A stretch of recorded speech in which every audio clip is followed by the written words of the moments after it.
안녕하세요. 생로병사 채널을 운영하는 60대 김성훈입니다.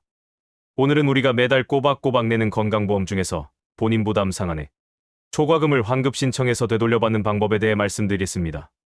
그런데 그 돈을 일부 돌려받을 수 있다는 사실을 모르고 계시는 분들이 정말 많으신 것 같은데, 오늘 이 영상을 끝까지 보시면 여러분이 놓치고 있는 소중한 권리를 반드시 찾으실 수 있을 것입니다. 아무쪼록 이런 데 관심 있으신 분들이나 특히 부모님들의 노후가 염려되시는 자녀분들께서는 꼭 이 영상을 공유해 주시기 바랍니다. 그럼 먼저 영상을 보시기 전에 구독과 좋아요, 그리고 알람을 설정해 주신다면 이런 영상 제작을 하는 저에게 큰 힘이 될 것 같습니다. 그럼 바로 본인 부담 상한액 초과금 환급에 대하여 어떤 경우에 환급을 받을 수 있는지, 신청은 어떻게 하는지, 그리고 많은 분들이 후회하는 실수 등까지 상세하게 설명해 드리겠습니다. 첫 번째로 본인 부담 상한액이 무엇인지부터 차근차근 알아보겠습니다. 본인 부담 상한액이란 건강보험 가입자가 1년 동안 의료비로 부담해야 하는 최대 금액을 의미합니다. 쉽게 말해서 국가에서 이 금액 이상은 개인이 부담하지 마세요 라고 정해놓은 상한선이라고 생각하시면 됩니다. 그런데 이 상한액은 소득 수준에 따라 다르게 책정되는 것으로 건강보험료 부과점수에 따라 7개 구간으로 나뉘어져 있습니다. 가장 낮은 구간은 연간 80만원부터 시작해서 가장 높은 구간은 연간 755만원까지 설정되어 있습니다. 여기서 중요한 점은 이 상한액을 초과해서 지출한 의료비는 건강보험공단에서 환급해준다는 것입니다. 예를 들어 여러분의 본인 부담 상한액이 200만원인데 실제로 의료비를 300만원 지출했다면 100만원을 돌려받을 수 있다는 뜻입니다. 다음 두 번째로 환급 대상 및 조건에 관한 것으로 구체적으로 어떤 경우에 환급을 받을 수 있는지 알아보겠습니다. 먼저 환급 대상이 되는 의료비를 명확히 알아야 하는데, 건강보험이 적용되는 급여 항목 중 본인이 부담한 금액만이 대상이 됩니다. 즉, 의료비 중 공단 부담금을 제외한 본인 부담금만 계산에 포함됩니다. 여기서 많은 분들이 실수하시는 부분이 있습니다. 비급여 항목, 즉 건강보험이 적용되지 않는 의료비는 본인 부담 상한액 계산에서 제외됩니다. 예를 들어 상급병 진료, 간병비, 성형수술비 등은 아무리 많이 지출해도 환급 대상에 포함되지 않는다는 것입니다. 또한 가족 단위가 아닌 개인별로 계산됩니다.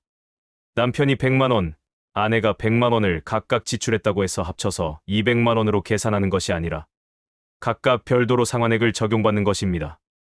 환급 조건으로는 반드시 건강보험 가입자여야 하며 보험료를 정상적으로 납부하고 있어야 하고 의료비 지출 시점에서 건강보험 자격을 유지하고 있어야 하는 것입니다. 세 번째로 가장 중요한 환급 신청 방법과 절차에 대해 설명해 드리겠습니다. 환급 신청은 크게 두 가지 방법이 있는데 첫 번째는 자동환급이고 두 번째는 직접 신청하는 방법입니다. 자동환급의 경우 건강보험공단에서 매년 상반기에 전년도 의료비를 검토해서 환급 대상자에게 자동으로 지급합니다. 이때 가입자가 등록해 놓은 계좌로 직접 입금되지만 이 자동환급은 모든 의료비가 정확하게 집계되었을 때만 가능하므로 때로는 누락되는 경우가 있습니다. 이에 반해 직접 신청하는 방법은 더욱 확실합니다.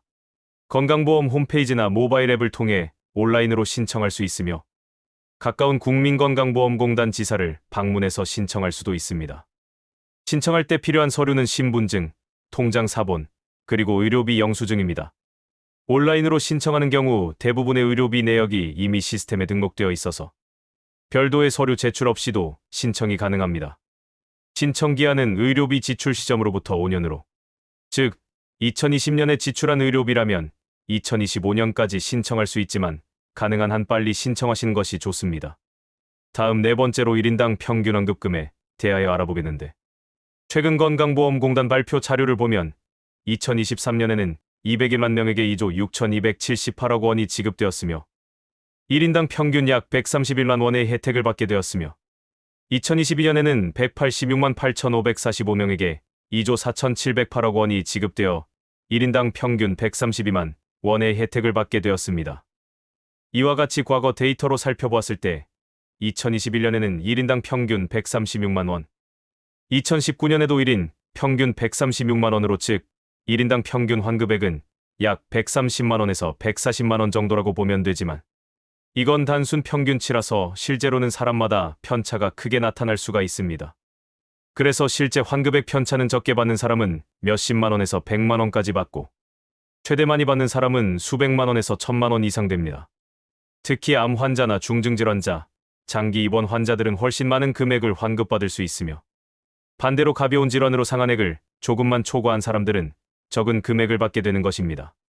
그래서 평균 130만 원이라고 해서 모든 사람이 그 정도 받는 건 아니고 본인의 의료비 지출 상황에 따라 달라진다는 점을 참고하시기 바랍니다. 이제 5번째로 많은 분들이 후회하게 되는 실수들에 대해 말씀드리겠습니다. 가장 흔한 실수는 본인 부담 상한액 제도 자체를 모르고 있다가 나중에 알게 되는 경우입니다. 특히 큰 수술이나 장기 치료를 받으신 분들이 몇 년 후에 이 제도를 알게 되어 그때 알았더라면 하고 후회하시는 경우가 많다고 합니다. 또 2번째 실수는 영수증을 보관하지 않는 것으로 온라인 시스템에 대부분의 의료비가 등록되지만 간혹 누락되는 경우가 있습니다. 이때 영수증이 없으면 해당 의료비를 인정받기 어려우므로 반드시 의료비 영수증은 보관하시기 바랍니다. 3번째는 비급여 항목을 환급 대상으로 착각하는 것입니다. 아무리 많은 비급여 의료비를 지출해도 환급받을 수 없다는 점을 명심하시기 바랍니다. 또 4번째는 신청 기한을 놓치는 것으로 5년이라는 기한이 있으니 미루지 마시고 가능한 한 빨리 신청하시기 바라며 가족 구성원별로 개별 계산된다는 점도 놓치는 경우가 많습니다. 배우자나 자녀의 의료비는 별도로 계산되므로 각각 개별적으로 확인해 보시기 바랍니다. 이제 마지막 6번째로 실제 신청하실 때 주의해야 할 점들을 말씀드리겠습니다. 먼저 본인의 정확한 본인 부담 상한액을 확인하시기 바랍니다. 소득이 변동되면 상한액도 변경될 수 있으므로 매년 확인하시는 것이 좋고 계좌 정보는 반드시 본인 명의 계좌로 등록하시기 바랍니다. 타인 명의 계좌로는 환급이 불가능합니다. 온라인 신청 시에는 공인인증서나 금융인증서가 필요하니 미리 준비해 두시기 바랍니다. 그리고 신청 후 처리 기간은 보통 2에 3주 정도 소요되므로 급하게 필요한 경우라면 이 점을 고려하시기 바랍니다. 그리고 이 제도는 다소 내용이 복잡하므로 가급적 국민건강보험공단에 자세히 알아보시는 게 좋은데 우선은 이 영상과 같이 국민건강보험 홈페이지에서 알아보실 수도 있습니다.